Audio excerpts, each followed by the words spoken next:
Donc, toi, tu dis défendre Goïta, Ibé et même en même temps que Sonko est contradictoire. C'est la manière qui agissent ceux qui combattent la libération de l'Afrique. Voilà.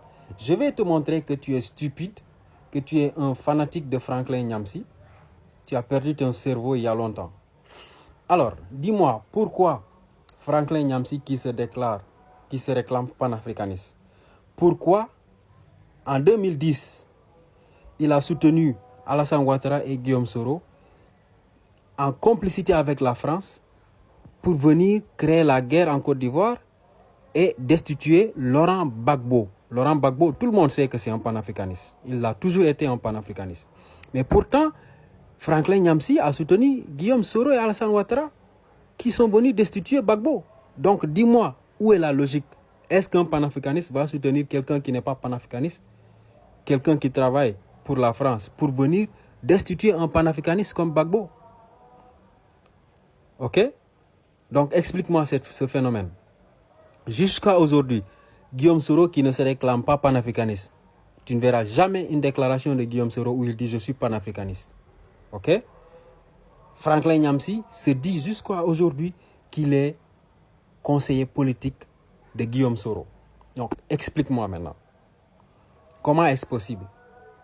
Explique-moi pourquoi Sonko aurait soutenu Assimi Goïta depuis le jour où il a fait coup d'État, alors que Sonko était simple opposant au Sénégal, le seul opposant de l'Afrique de l'Ouest, de toute l'Afrique même, qui a osé soutenir un coup d'État, alors qu'il était simple opposant. Va voir les archives, va voir le dernier discours de Choguel Maïga. Il l'a même dit, il a dit qu'il lisait les interventions de Sonko et ça lui faisait plaisir. Pourtant, la presse sénégalaise a accusé Sonko de vouloir fomenter un coup d'État parce qu'il soutenait des gens qui ont fait coup d'État. Sonko s'est prononcé contre l'embargo de la CEDEAO. Donc, Sonko qui a créé son parti depuis 2014, et depuis 2014 au siège du PASTEF, si vous allez dans les archives, vous allez voir la photo de Thomas Sankara, de Cheikh Anta Diop et de Mamadou Dia. Donc, il s'est toujours réclamé panafricaniste. Il s'est battu. En l'espace de 10 ans, il est devenu président. Il est devenu, et ils ont pris le pouvoir. Franklin Nyamsi, depuis plus de 20 ans, il est dans le combat, sur les réseaux sociaux. Il n'arrête pas de changer de partenaire. Il n'arrête pas de changer de conviction.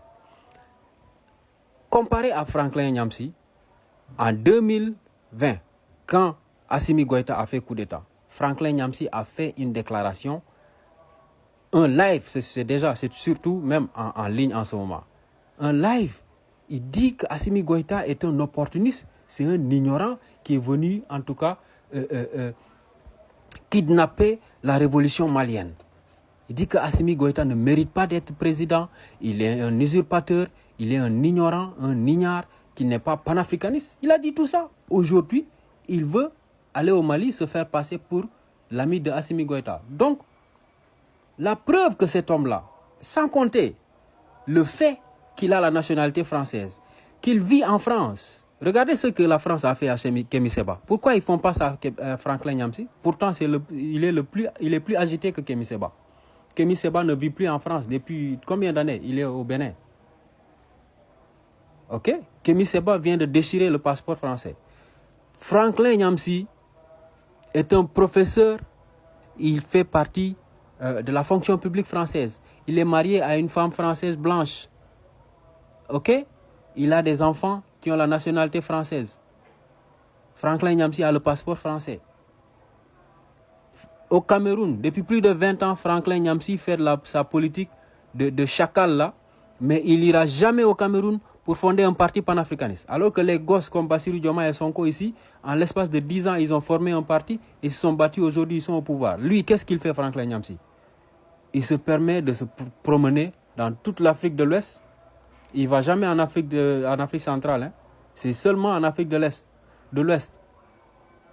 C'est seulement en Afrique de l'Ouest. Il attend quand les gens mènent leur combat dans leur pays. Assimi Goïta prend ses responsabilités, il libère le Mali. IB prend ses responsabilités, il libère le Mali. Ousmane Sonko a pris ses responsabilités. Il n'a jamais fui le Sénégal. Ça aussi, il faut le noter. Il aurait pu fuir quand il a appris qu'on est sur le point de l'arrêter.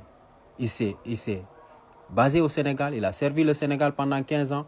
On l'a cherché parce que, à cause de son militantisme, malgré tout cela, il est resté. Il s'est battu. Il est devenu Premier ministre aujourd'hui. Pourquoi? Qu'est-ce qui empêche Franklin Nyamsi d'aller créer un parti panafricaniste au Cameroun?